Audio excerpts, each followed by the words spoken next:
Hello, magandang umaga o magandang gabi sa inyo lahat. Ang ini-share ko lang yung experience ko sa bukol na tumubo sa likod ko. Kasi yung bukol na yun, umabot na yun ng 2 years mahigit. At di ko lang siya ininda, hinayaan ko lang siya kasi wala naman ako nararamdaman. Hindi ko naman nararamdaman ng masakit. Kahit pag hinawakan mo, pisil-pisilin mo, okay lang siya. Walang problema. Pero 2 months ago, wala pa naman 2 months. Magto 2 months siguro. Naramdaman ko na medyo nangangalay yung braso ko. Tapos para feeling ko mainit yung loob ng bukol. Tapos lumaki siya. Kaya pinilit ko na ipa-check up. Yun, naghintay ako ng time, ipa-check up, at may schedule para mapatanggal. Kasi dati matagas ang ulo ko eh. Kaya medyo natagalan na ipatanggal yung bukol na yun. Kasi para sa akin okay lang, chill lang. Pero mali pala yun. Dapat pala pag mayroon tayong nararamdaman o kaya may kakaiba sa katawan natin, lalo na pag may bukol, kailangan ipatanggalan natin. Ipa-check up para ma-schedule na ipatanggal. Tapos kahapon na tanggal na siya. At okay naman yung procedure. Tapos yung ginawa kahapon. Medyo nahirapan lang si Doc kasi yung sa bandang likod ko, ito yun.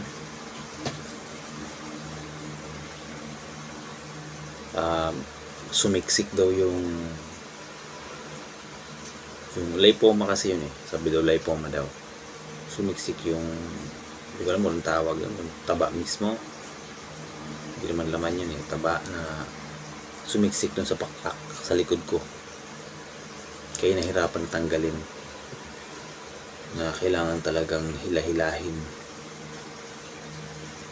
Na hindi daw pwedeng gamitan ng gunting o kaya ng cutter kasi nga nakasiksik, kailangan daw mahugot. Kaya ramdam na ramdam ko kahapon na hinihila talaga yung likod ko, kahit sabihin natin mayroon ng anesthesia, ramdam na ramdam ko.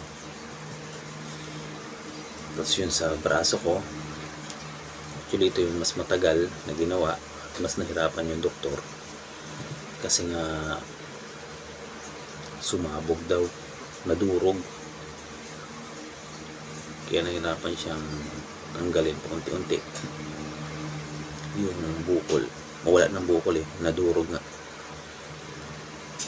So yun, parang nangyari, parang balat na lang, balat ng bukol. Yun ang tinanggal niya, na hirapan siya natanggalin. Yun, ma-advise ko lang sa mga yun, ang kaibigan natin dyan na magkakaroon ng kakaiba sa kanilang katawan, lalo na kung may bukol o ano man. Mas maganda siguro ipa-check up nyo yan kasi tulad nga lang sabi ni Doc sa akin, kung pinatagal ko pa, baka mahirapan na talagang tanggalin. Dahil nga tulad nga sa likod ko, pumasok siya mismo sa pakpak. Doon pa lang nahirapan na siyang tanggalin. Eh paano na kung pinatagal ko pa ng taon pa? Talagang may hirapan talaga. Okay, tapos yun, binigyan ako ng 2 weeks. Binigay sa akin pahinga. Actually kagabi, gusto ko sana mag-video kasi walang hindi kaya. Tapos namaga yung kamay ko.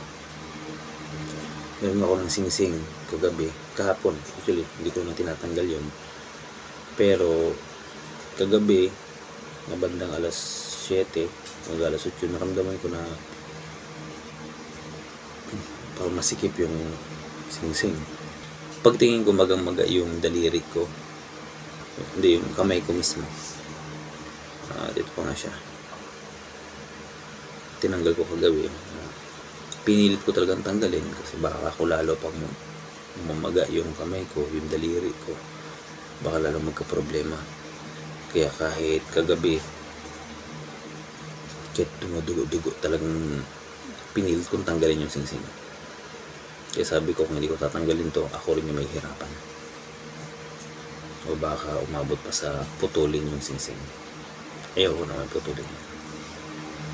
Okay. At yun na nga. Kaya mas maganda pag yung may procedure na gagawin sa katawan natin. Yun, ano na rin yun.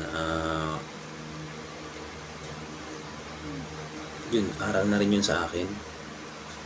Na kung may gagawin, lalo na sa braso, sa banda dito sa kamay, kahit ano sigurong procedure na gagawin sa atin, kung meron tayong suot na singsing, tanggalin. Kasi mahirap na. Ako kasi nalimutan ko nalimutan ang tanggalin. Pero all in all, okay na rin kasi kunting pahinga na lang, wala na, okay na yung nararamdaman ko sa likod. Hindi na mangangalay yung balikat ko. Siguro kahit pa paano makakapag-exercise na ako ng maayos. Kasi dahil dito, hindi ako makapag-exercise. Yung dating may bukol pa, hindi ako makapag-exercise. Okay lang, jogging lang. Pero yung workout sa kamay, wala, di ko yung magawa. Pwede siguro sa kanan, kaso nga lang parang magiging crab naman ako. Yung kanan yung malaki, ito sulmuli. Okay, yun lang. Tulitin ko, health is wealth po. Kailangan talaga nating alagaan yung sarili natin. Siyempre, para sa atin na rin, para sa future natin, at para sa mga anak natin, kung mayroon kayo mga anak, kaya para sa pamilya natin,